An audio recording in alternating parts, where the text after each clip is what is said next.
Недавно в сети интернета я увидел видео, где депутат парламента Якутии, парламент у них называется Иль-Тумен, Александр Иванов, находясь в Казахстане, говорит о независимости. Скажите мне, пожалуйста, что самое главное богатство Казахстана и казахского народа? Конечно же, это ее независимость и свобода воли казахского народа. Свобода воли изучать свой язык, свою историю, распоряжаться землями своих предков, богатеть, просвещаться. И скажите мне, пожалуйста, сколько же стоит хотя бы увидеть или прикоснуться к тому, чтобы мой народ имел свою свободу воли? А у меня есть для вас ответ. Если даже соберут все золото мира, когда-либо выкопанные на этой земле, и сложат гору, срубят все леса и напечатают деньги, это будет ничтожно мало с тем, что мой народ может иметь, имея свободу воли. Свободу изучать свой язык, свою историю, распоряжаться своими землями, богатствами и жить в справедливом обществе и развиваться. У нас спрашивают, в чем же идеология народа Саха? Еще мы ищем духовного лидера, а у нас очень простой. У нас для вас с вами есть только одна ценность и одна идеология. Свобода воли. Чтобы мы могли развиваться, чтобы мы могли как народ распоряжаться своими землями, своей судьбой. Иной идеологии у нас может и не быть вообще. Это самая главная идеология, это самая главная мысль, миссия, которая должна быть в умах у всего народа Саха. Мы должны жить этим ежедневно. Работая, говоря, изучая, мы должны только идти к этой мечте и к этому смыслу.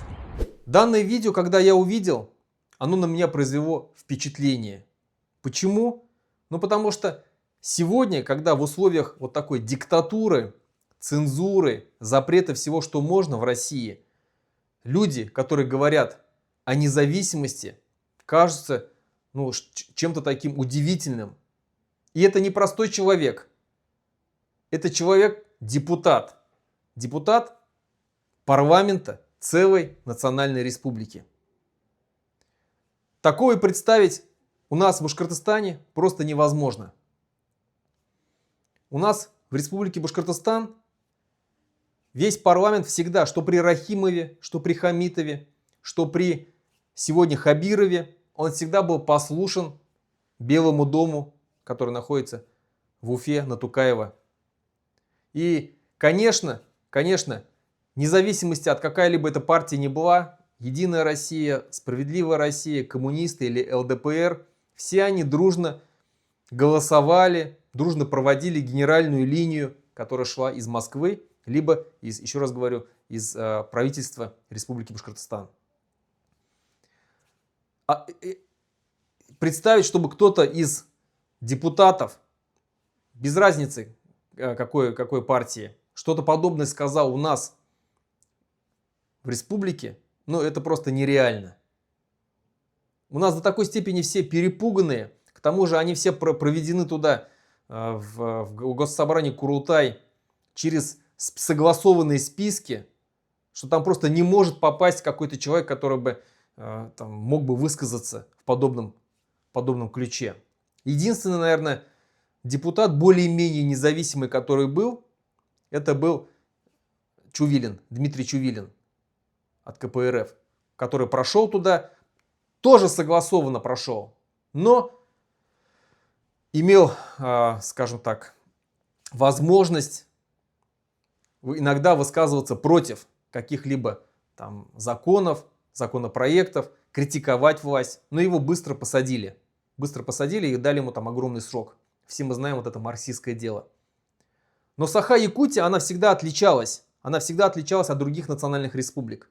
Там до сих пор еще остался дух 90-х, дух суверенитета, где в парламент проходят люди, которые имеют свое независимое мнение. Ну, допустим, взять самовыдвиженца Владимира Паскачина. Он открыто, мы видели тоже на видео, как он открыто критикует главу республики Айсена Николаева, критикует власть.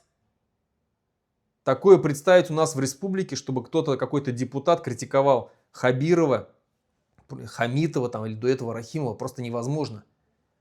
А сегодня мы видим вот Александр Иванов, который тоже буквально недавно мы видели видео, где он, выступая у себя в Иль-Тумене, в парламенте, открыто говорил о том, что его республика разоряется, что у нее выкачиваются природные ресурсы, что люди из Саха-Якутии умирают на войне, что язык якутский исчезает, что не осталось никакого самоуправления, не осталось никакого суверенитета.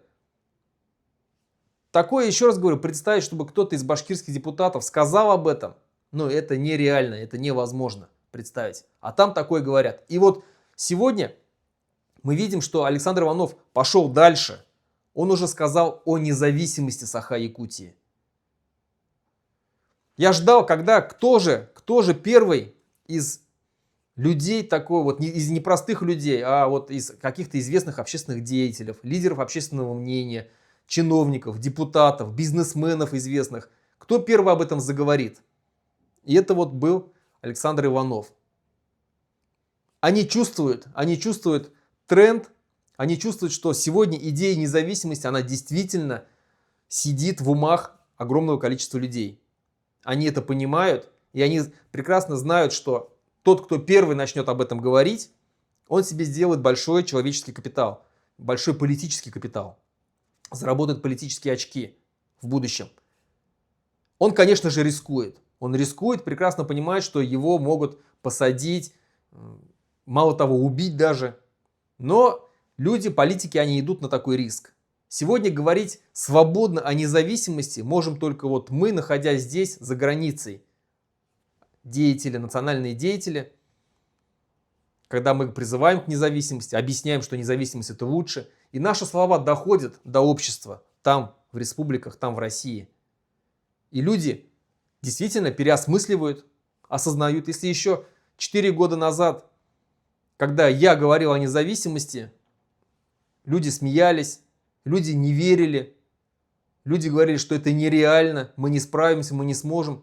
А сегодня, когда экономическая ситуация ухудшается с каждым днем, когда Россия просто окружена санкциями, когда идет безумная война уже 4 года, и счет погибших перевалил уже за 9 тысяч у нас в республике, ну, то же самое, такие же огромные потери и в Саха-Якутии, и в других национальных республиках. Люди понимают, что с этой Россией им не по пути, что вот в этой России их ждет дальнейшая смерть.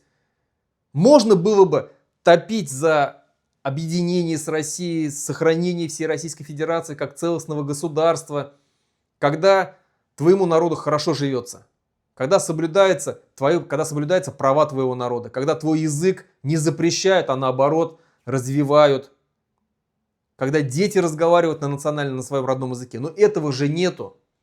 Что мы сегодня имеем в Республике Башкортостан? Из Республики Башкортостан выкачивают природные ресурсы, не спрашивая мнения у населения. Да, мы смогли до войны отстоять Шахан-Куштау. Но вот посмотрите, уже хребет Кыргызстана мы уже не смогли отстоять. Потому что люди боятся репрессий. Репрессии страшные в стране, страшные в республике. Сколько людей башкир посадили. Люди видят этого. Люди с этим не согласны, конечно же. Да, они боятся, но они с этим не согласны. Когда посадили Фаиля Алсынова, мы видели, что произошло. Человека не посадили ни за что, а когда вышел народ в его защиту, в поддержку его, пересажали огромное количество людей и убили 2. Люди недовольны тем, что язык наш умирает башкирский, что в деревнях дети разговаривают уже на русском языке, что в школах башкирского языка не осталось. Не осталось башкирской истории, самой настоящей истории, не той, которую нам Мединский написал, а наша башкирская история, настоящая. Ее нету, люди этим недовольны.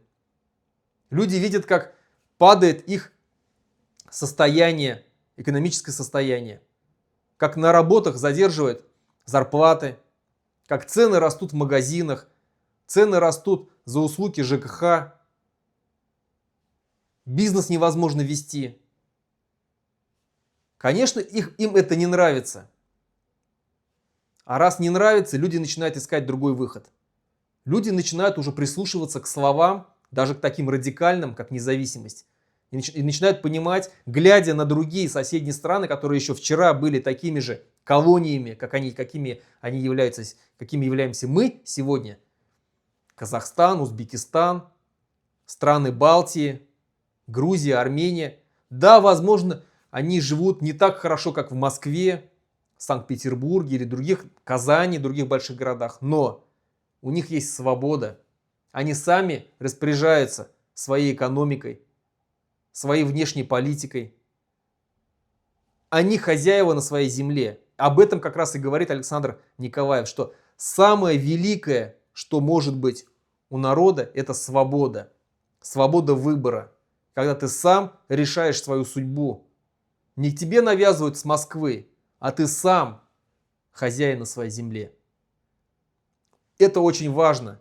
Это очень нужно сегодня нашим людям. И люди действительно все больше и больше говорят о независимости. И вот первая ласточка — это Александр Иванов. Честь ему и хвала.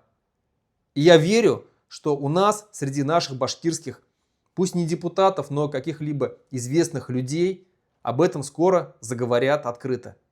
Чем больше будет происходить кризис в России, в Москве, вообще в системе власти, чем больше будет анархия, чем хуже будет экономическое положение страны, тем больше люди начнут говорить о независимости. И когда об этом заговорят все, независимость обязательно произойдет.